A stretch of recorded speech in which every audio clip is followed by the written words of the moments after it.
Алгай эзди-духр – это понятие несет в себе идею сохранения национального, несмотря на новые еврейные времени. Испокон веков ингушами делался акцент на некоторые элементы в одежде, что подчеркивало их оригинальность и неповторимость. Здравствуйте! В эфире программа «Из глубины веков», в которой мы знакомим вас с жизнью, бытом и культурным наследием ингушей. И сегодня у нас в гостях сотрудник научно-исследовательского института, доцент кафедры русского языка Ингушского государственного университета Лилия Тариева. Лилия, здравствуйте! Здравствуйте! Вот как мы знаем, у нас есть термин «алгай эзди-духр». Вот что бы вы могли сказать, что подразумевается под этим термином?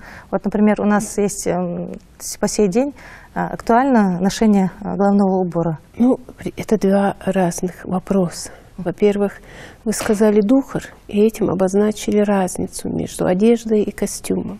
Потому что у ингушей тоже, как и у многих народов мира, различается одежда и костюм. Духр – это в самом деле костюм. А одежда – это то, что утилитарно, то, что необходимо, мы одеваем на себя и прикрываем свое тело. Одежда отличается, естественно, от костюма, то есть барцк отличается от духра. Чем они отличаются? Ну, во-первых, тем, что одежда, она носит двойственный характер. У ингушей эти два понятия различаются. Духр – это костюм. Он вырабатывается в течение времени, он определяется не индивидуальным стилем отдельного человека, он определяется совокупностью индивидуального стиля каждого отдельного члена коллектива, который потом инвариантно становится общим национальным костюмом. Что это значит? Это значит, что пока мы выполняем утилитарную функцию и только заботимся о том, чтобы прикрыть свое тело, мы можем говорить только об одежде. Но в тот момент, когда мы к этой одежде, к ее производству привносим что-то эстетическое, продуманное, мы начинаем думать над тем, чтобы превратить барцк в духр. Если к обыкновенному платью, которое вы считаете одеждой и прикрываете свое тело, соответственно, природным условиям, то есть, соответственно, той погоде, которая сегодня на улице стоит, то это действительно одежда. Но если вы к этой одежде, к этому платью придумали какую-то шляпку, какую-то шапочку или какую-то брошь одели, или подобрали к ней сумочку и, соответственно, обувь, вы тут же из этой одежды перескочили в понятие духр, то есть понятие костюм. Вот вы сказали эзди-духр. Что значит эзди-духр? Каждый народ определяет для себя слово эзди. Эзди для ингуша обозначает эту целомудренную одежду. И если эта целомудренная одежда еще продумана в эстетическом плане, то она сегодня будет называться будет духр, как вы и обозначили только что. Если вы к одежде подобрали какой-либо головной убор, будь то мужчина или женщина, то вы можете заявить о том, что вы находитесь в национальном костюме, облачены в национальный костюм. Как формируется национальный костюм? Каждый человек продумывает свой индивидуальный стиль одежды. И когда этот индивидуальный стиль совпадает со стилем тех, кто себя идентифицирует с ингушами, эта одежда превращается в национальный костюм. Форма шапки, узор. Вот чем отличается ингушская шапка от, может быть, от других кавказских народов? Ну, вы знаете, к шапкам у ингушей особое отношение. Не только особое отношение, это и особый вид головного убора. Все знают о тех шапках, которые зафиксировал посол царя Федора, который здесь побывал в начале XVIII века. И он зафиксировал тот факт, что только ингушские женщины носят эту шапку, и ее преподнес в своей работе Крупнов и Семенов в своих работах о средневековой Ингушетии. Вот книга у меня есть, как раз соответствующая книга Крупнова, называется «Средневековая Ингушетия» последнего издания. Там различные виды этих шапок, различный крой их и различные подачи с различных сторон, она как раз зафиксирована в этой книге. Эта шапка актуальна, потому что она знаковая. Сегодня, конечно, эта традиция возрождена. Традиция ношения этих шапок. И ношение этих шапок, оно зафиксируется по праздничным каким-то ситуациям, которые проводятся в республике, в пределах республики и за пределов республики, которым интересно это. Они представляются, они инсценируются, и они подаются как элемент прошлого ингушей. Если взять сегодняшний день, то сегодня по поводу каких-то ритуальных, праздничных и сценических проблем эта шапка востребована, курхарс, которая называется. И одновременно мы можем сегодня говорить и об актуальности конусообразной шапки, которая является узорчатой, которая расписана стразами и всевозможными другими украшениями, которые издревле у ингушей эти украшения назывались создак. То есть украсить чем-то стразиками какими-нибудь, или золотой канителью, или серебристого цвета канителью, и различными каменями, бусинками она орнаментировалась и подавалась на требу дня. Это треба дня обозначает, если молодежь собирается, женское и мужское общество собирается по поводу лоузер, по поводу игрищ, по поводу другого какого-то праздника. Например, если СУФ приезжала в какое-то село, по этому поводу тоже обозначалось какое-то собрание, куда приходила молодежь, и эта молодежь на этот праздник одевала конусообразную шапочку. Если это были последние 2 столетия. Если это было немного ранее, то актуальной была как раз вот эта шапка, которая называлась курхарс и которая зафиксирована в исторических источниках. Можно сказать, вот под внешность Ингушкин даже подходит, да, больше шапка. В шапке мы к этому привыкли. Полный, или это наши привычки? Мы к этому привыкли, и вам кажется, что она подходит. А в самом деле вы правы в том плане, что подходит, идет знаковость шапки этой, она идет изнутри. Она связана с эстетическим вкусом отдельного человека, который потом складывается в эстетический вкус целого народа. Скажите, вот кто был традиционно производителем одежды вот тогда? В былые времена? В былые времена производством одежды занимались специально обученные девочки и женщины, которые потом вырастали и начинали обучать и своих детей, и тех, кто приходил к ним учиться. У ингушей очень сильно была развита традиция отсылать девочку на учение к мастерице, к швее, к та, которая называлась пар, хамаштик пар. А вообще мастерством, учением, мастерством шитья и обучением шитья занимались так называемые сув, женщины, которые владели не только искусством шитья, они владели искусством домоводства в целом. Они и готовить умели хорошо, они умели понести любую ритуальную традицию обрядовую, встать во главе нее и от начала до конца ее пронести. Они умели обучать тех, кто к ним приходил по поводу шитья, по поводу танцев, по поводу частушек, которые надо было сложить и которые были актуальны. СУФ должна была всем этим владеть сама. И по поводу этого существует очень много народных преданий, поверий, народных пословиц, когда отсылались девочки на обучение к СУФ, и были специальные места рядом с башнями построены и для них выделены в летнее время, для зимнего времени, когда они входили уже в помещение башни и обучались там. Это были 4-угольные помещения, и там были специально расставлены места, деревянные скамейки, стульчики, где они, как раз вот этот процесс обучения и происходил. И во время обучения они могли исполнять песни. Одна из этих песен записана и есть. И специально по этому поводу издана книга, в которой как раз вот эта песенка, которая называется «Трудовой», записана со слов Нальгиевой, женщины преклонного возраста. Сейчас ее нет в живых, но тем не менее песня от нее осталась. Это не полная песня трудовая, это ее небольшая часть, потому что она ее сама не помнила. Она как раз ходила на обучение к СУФ, и СУФ ее обучала именно в этой, можно ее так назвать, школа СУФ. Или сегодня мы можем смело говорить по этому поводу институт СУФ, потому что туда входило полностью домоводство. Ну, можно считать, что был тогда, как вы сказали, институт. А вот это было испытание для девочек? Они могли не выдержать и выйти из этого или как? Если девочка не справлялась, она, пробыв свое время, на которое ее отослали в эту школу, она возвращалась домой, и, естественно, ее дома тестировали, я так думаю, на предмет того, что она выучила. Вот у нас есть преподаватель Мальсагова Лидия Дашлаковна, она рассказывала, что ее мама рассказывала, что одну из их знакомых вот так послали на обучение к СУ, и по возвращению у нее спросили: ну и чему ты выучилась, и можешь ли ты нас обшивать?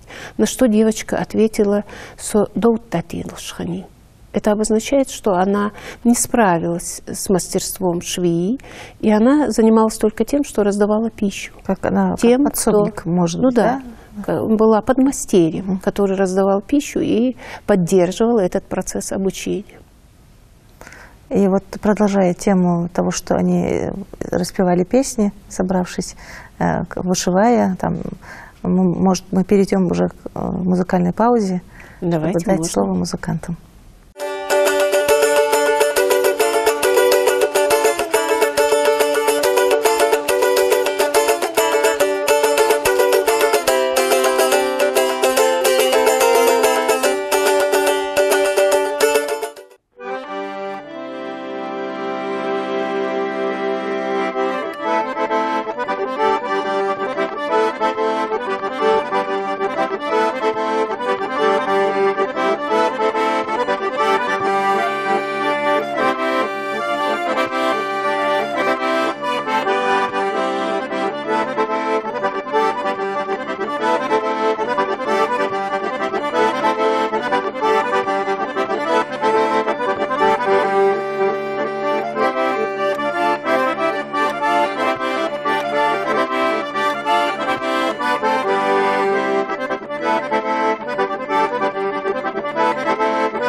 Лилия, какова история ритуальной одежды? Вот, что вы можете сказать? Да? Вы знаете, ритуальная одежда, она действительно исторически изменялась. Ее история, она начинается с древних времен, когда ингуши пребывали еще в язычестве, то и, соответственно, похоронная одежда их была, соответствовала тому периоду. А сейчас, в последнее время, когда ингуши определились с религией, то и похоронная одежда, она изменилась, и она отвечает требованиям нашей религии. И в те времена, в далекие времена язычества, людей хоронили по-разному. люди уходили умирать в солнечные могильники. И если он осознанно, человек, уходил туда, в зависимости от того, какая болезнь пришла, например, или же он осознавал, что он совсем ослаб человек, осознавал свою слабость и знал, что его дни сочтены, он мог одеть похоронную одежду, которая заранее готовилась и лежала в доме, и одеть чистую похоронную одежду и прийти к своим предкам. И таким образом как раз можно было проследить слои, в зависимости от того, что там в этом солнечном могильнике оставалось после мумификации. Истлевала, десятилетиями, веками лежала одежда, она истлевала, но фрагменты ее сохранились многие, и эти фрагменты тоже зафиксированы историками. Они зафиксированы и Крупновым, и Семеновым, которые вложили наибольший вклад в средневековое представление одежды и быта ингушей. И поэтому можно сказать, что... это ветхие, но свидетельства, например, прочности материала. Вы знаете, ветхие мы не можем сказать, потому что свидетельств достаточно на сегодняшний день. Они не скудные, эти свидетельства, они обоснованы, и на них можно делать соответствующие выводы, достоверные выводы. А с другой стороны, хоронили по-разному в те времена, потому что в те времена, исторические источники подтверждают, были женщины, которые выходили в специальной одежде, в воинственной одежде в бой. И если они в бою погибали, будь то мужчина или женщина, их хоронили в этой же одежде. Одним из моментов, ритуала этого захоронения является вливание в обе ноздри воды. И специально для этого существовали наперстки с ручками.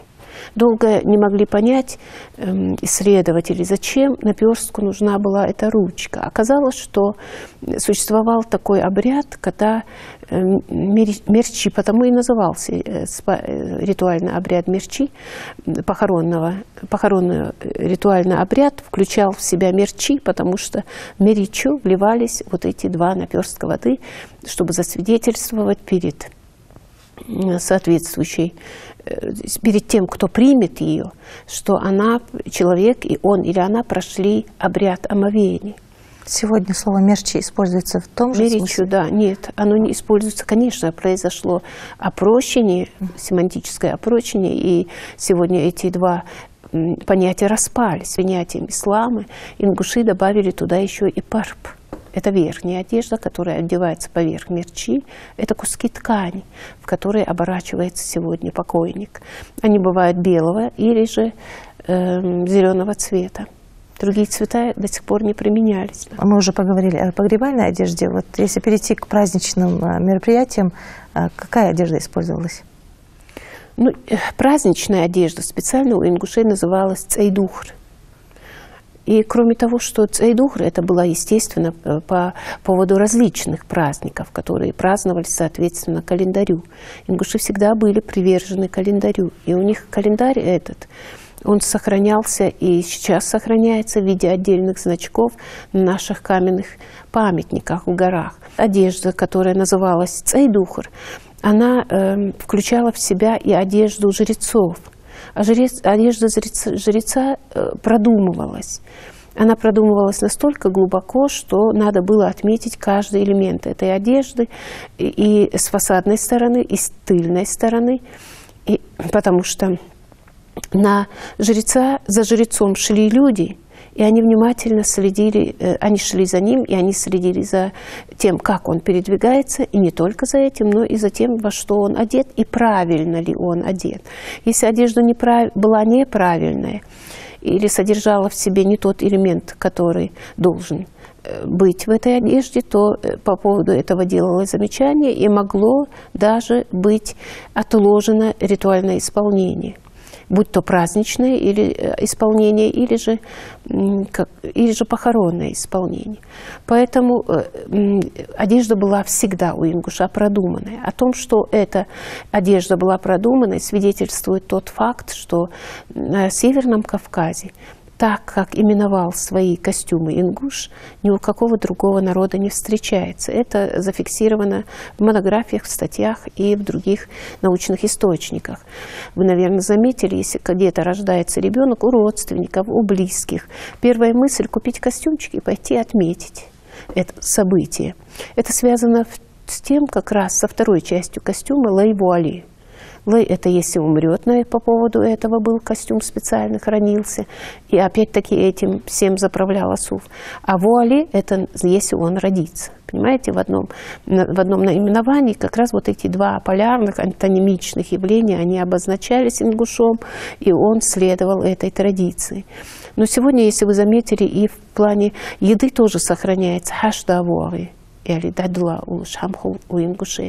Точно так же и было и с одеждой. Вы видите, что он, когда к нему идут гости, он во дворе занимается тем, что приводит свой двор в порядок, убирает навоз, чистит, моет, там, подводит, отводит воду и так далее. И когда в гости входят во двор, они видят его в рабочей одежде. Это называется балхдухр. Бог бечхандух, что духр. И он, соответственно, в этом работал. И когда они спрашивают, а где Сурхо, они проводят, он говорит, он сейчас придет, войдите в дом и располагайтесь. Ингуши, то есть послы, 13 человек, они входят в дом и снимают шапки. Это они делают не от того, что это русская традиция, заломить шапку, то есть снять шапку, если они увидели кого-то более почетного, более авторитетного, более уважаемого человека, они перед ним заламывают шапку, то есть снимают головной убор. Ингуши же снимали головной убор, когда хозяин говорил, войдите в дом и располагайтесь. Это обозначало удобно и уютно расположиться в его доме. Вот тогда ингуш снимал с себя шапку, но при этом он оставался в другой шапке, которая именовалась беттик. Она всегда была под конусообразной большой шапкой. Затем Сурхо вошел в дом, где расположились гости в чистой одежде. Хашдавуари. Вот такая одежда была и хранилась, он ее одевал, вошел, и они узнали в нем работника, который во дворе что-то делал. И вначале не поверили, что это хозяин дома, что это Сурхо. И ему пришлось другим способом, сюжет там развивается в этой песне, доказывать, что он хозяин этого дома. Но факт остается фактом. Ингуш на все случаи жизни предусмотрел и хранил вот эти 7 наименований костюмов, которые, в принципе, заключали в себе по 2 костюма. Хашдавуари, лей-вуали, юдыч-юагач, ваныч-вяныч, балхдухар, цейдухар. Цейдухар включал в себя, естественно, и свадебный наряд. Свадебный наряд у ингушек, он и сейчас 3-слойный, он и ранее был 3-слойный. То есть он и в древности оставался таким же 3-слойным нарядом, он сохранился. 3-слойность определяется не только погодными условиями. Он предусматривает и гигиену человека, в данном случае женщины. Он предусматривает и эстетичность этого костюма, потому что из-под верхнего праздничного украшенного слоя выглядывает нижний слой, 2-й слой, который целомудренность человека подчеркивает, будь то женщина или мужчина. В чем заключалась целомудренность? В том, что ворот ингушки и ингуша всегда был прикрыт. Я помню и отца своего, который, если кто-то появлялся у ворот и стучался, или же входил в дом, он первое, что он делал, я это заметила в детстве, он сразу хватался за свою верхнюю пуговицу и застегивал ее. А ингуши тогда носили, и было очень, во времена моего отца, они носили так называемые кители их называли. Это была рубашка со стоечкой воротником, которая соответствовала традиционной ингушской одежде. Они поэтому сегодня востребованы, можно сказать, да? Вот да, у нашего старшего поколения как раз вот в эту одежду и одевается, потому что она в самом деле, она закрывает части тела так, что человеку удобно себя в этой одежде преподносить. То есть его не стесняет то, что какая-то часть его тела раскрыта или может вызвать неудобство того, кто с ним общается. Вот вы вспомнили своего отца, и вот у меня тоже, я вспомнила, как я становилась свидетелем того, что женщины преклонного возраста обычно, они отказываются от юбок с кофтой, предпочитают платье. Вот с чем это может быть связано? Вы знаете, здесь, конечно, не нужно забывать об эстетическом начале. Почему? Потому что в платье женщина всегда женственнее. и ей в ней пребывать удобнее. Но мода требует свое, и мы все подвержены моде, и стар, и млад, и мужчины, и женщины. Поэтому кофта-юбка, она разнообразит одежду. И кофта-юбка, она удобна, конечно же, для молодежи, и они ее используют. Но женщина преклонного возраста в самом деле начинает облачаться в платье. Видимо, это связано, невидимо, а наверняка это связано, во-первых, с удобством ношения одежды. Затем это связано с эстетическим вкусом женщины, потому что, и в-третьих, это связано с тем, что женщина себя всегда чувствует женщиной, и ей хочется быть в красивом платьюшке одетой. И, видимо, эти причины, которые я обозначила, но кроме того, мне кажется, прежде всего это удобство. Одежда должна быть всегда удобной. Только удобная одежда может быть модной и может вызывать какие-то эстетические чувства и развивать эстетические вкусы у человека. Вот о развитии эстетического вкуса, наверное, вот вышивка серебром, золотом, там изделия бахрома, это все, наверное, говорит о сформировавшемся эстетическом вкусе народа. Вы знаете, то, что вы затронули проблему, это называется украшение одежды. У ингушей украшенная одежда называлась меттигаш. Об этом говорил и Дахкиргов Ибрагим Абдурахманович, когда работал в научно-исследовательском институте. И он в своих докладах, у него всегда были очень емкие, очень содержательные доклады, он указывал, он всегда выдавал нечто новое. И однажды он указал на то, что его прадеду подарили седло, у которого были меттигаш. И когда мы спросили, а что это обозначает, он сказал украшение. Седло было украшено. Оно было инкрустировано какими-то камнями, сердоликом, зеленым камнем, еще каким-то камнем.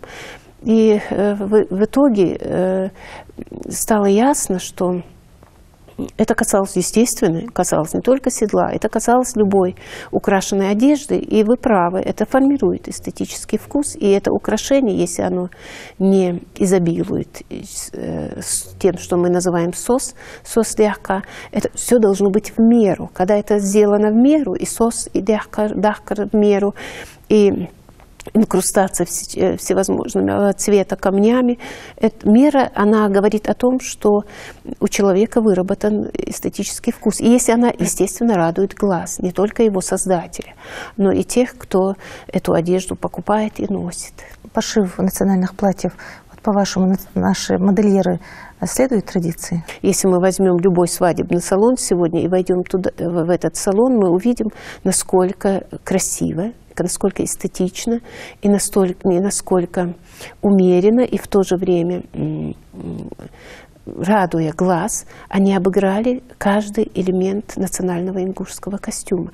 С этой точки зрения мне очень хочется отметить Зинаиду Инаркиеву, которая радовала ее костюмы, ее платье, и до сих пор радуют нашу молодежь, и тех, кто выходит замуж, и тех, кто на сцене выступает, и тех, кто ставит какие-то отдельные, в учебных заведениях, какие-то отдельные инсценировки. Они все обращались, насколько я знаю, вот эти свадебные салоны, и очень актуальным был ее свадебный салон, именно потому, что она умела правильно, эстетично, красиво обыграть каждый элемент ингушского национального костюма, включая узоры. Вот насколько важны и актуальны предписания в одежде, чтобы сохранить национальную идентичность? Вот какая работа ведется в этом направлении, что вы можете сказать? Вы знаете, о работе я могу судить только с точки зрения, насколько мне известны научные какие-то труды вышли, которые выходят, или я знаю, кто этим занимается. С этой точки зрения я могу сказать, что национальный костюм, он изучается, естественно. Это и Зайнаб Зарахова, которая подала национальный костюм. Национальный костюм подан и в этой книге, которая называется «Лингвогеографические аспекты изучения отраслевого словаря». И этим занимается и Агиева, насколько я знаю, Лемка. И все это в научном мире есть, оно существует, и оно на сегодняшний день востребовано. И по этому поводу работа идет. Идет настолько, когда мы можем говорить, что выходят статьи, выходят монографии, идет работа над какими-то большими изданиями. Лилия, я благодарю вас за содержательную и интересную беседу и надеюсь, что это наша не последняя встреча. Спасибо вам. Элементы в одежде, на первый взгляд, кажутся незначительными деталями, без которых можно обойтись. Но если говорить о сохранении национального колорита, то одежда является важным звеном культурной цепи, без которого сложно представить полную картину того или иного народа.